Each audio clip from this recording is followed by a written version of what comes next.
Hello, જય શ્રી કૃષ્ણ. મારી ચેનલમાં તમારું સ્વાગત છે. આજની મારી રેસીપી છે શીંગ અને તલની ચીકી. વાટકી શીંગ દાણા લીધા છે. શીંગ દાણાની ચીકી બનાવવાની છે. હવે શીંગ દાણાને શેકી દઈશું. ફોતરો નીકળે તે રીતે શીંગ દાણાને શેકવાના છે.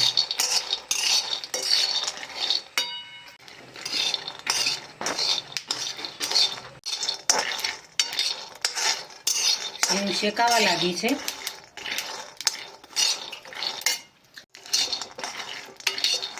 હવે થાળીમાં લઈ લઈશું, ઠંડી થવા દઈશું.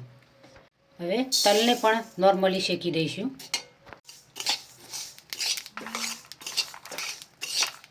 તલને ફટોફટ આ રીતે હલાવતા રહેવું પડશે.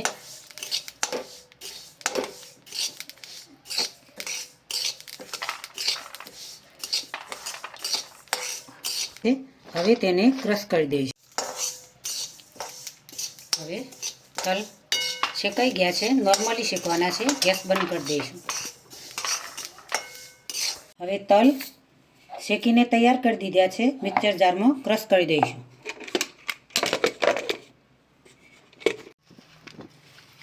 એક વાટકી ગોળ છે. ની અંદર પાયો કરવાનો નથી, પાણીથી ગોળનો પાયો કરવાનો છે. ધીમો ગેસ રાખવાનો છે. આ રીતે હલાવતા જવાનું છે. સરસ એવી ટેસ્ટી અને સ્વાદિષ્ટ ચીકી બનાવવાની છે, બજાર જેવી.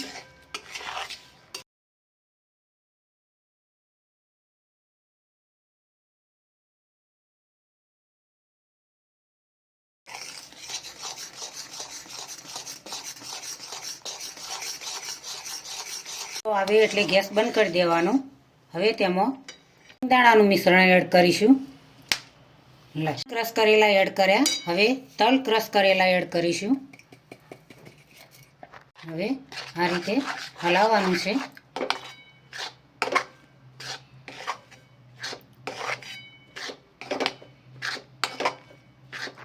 સરસ એવું તલ અને શીંગનું મિશ્રણ ગોળના પાયા સાથે એડ કરી દીધું છે.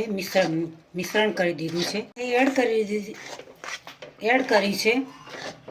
હલાવીને કમ્પ્લીટ કરી દીધું છે. કમ્પ્લીટ તૈયાર કરી દીધું છે. હવે તેને પ્લેટની અંદર ઘી પણ લગાવી દીધું છે.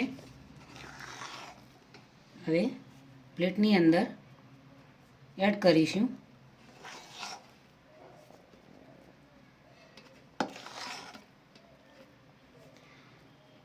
ઉપર પણ આ રીતે ઘી લગાવી દીધું છે. હવે તેને સરળતાથી ચીકીની અંદર ફેરવીશું. 5 મિનિટ ઠંડી થવા દઈશું.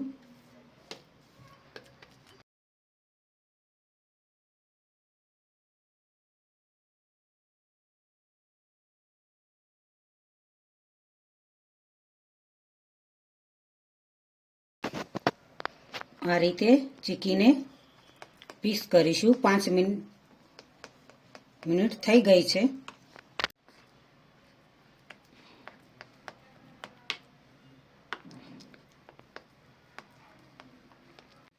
આજની રેસીપી મારી તૈયાર થઈ ગઈ છે. શીંગ અને તલની ચીકી ખૂબ જ સરસ બની છે. ગોળ ઘીના પાયા સાથે પણ તમે બનાવી શકો. પાણી અને ગોળના પાયા સાથે પણ ચીકી બનાવી શકાય. મેં ગોળ અને પાણીના પાયા સાથે ચીકી બનાવી છે. આ રીતે સરસ એવી ટેસ્ટી અને સ્વાદિષ્ટ ચીકી બની છે. શિયાળાની ઋતુમાં આવી ગરમા ગરમ તલ અને શીંગની ચીકી ખાવાની ખૂબ જ મજા આવે. બજારમાં જેવી મળે એ રીતે તમે ઘરે બનાવી શકો છો. આરામથી તમે ખાઈ શકો. તો મિત્રો, તમે જોઈ શકો છો કે તલ અને શીંગની ચીકી કેવી સોફ્ટ બની છે. ખાવાની ખૂબ મજા આવે. આરામથી ખાઈ શકો.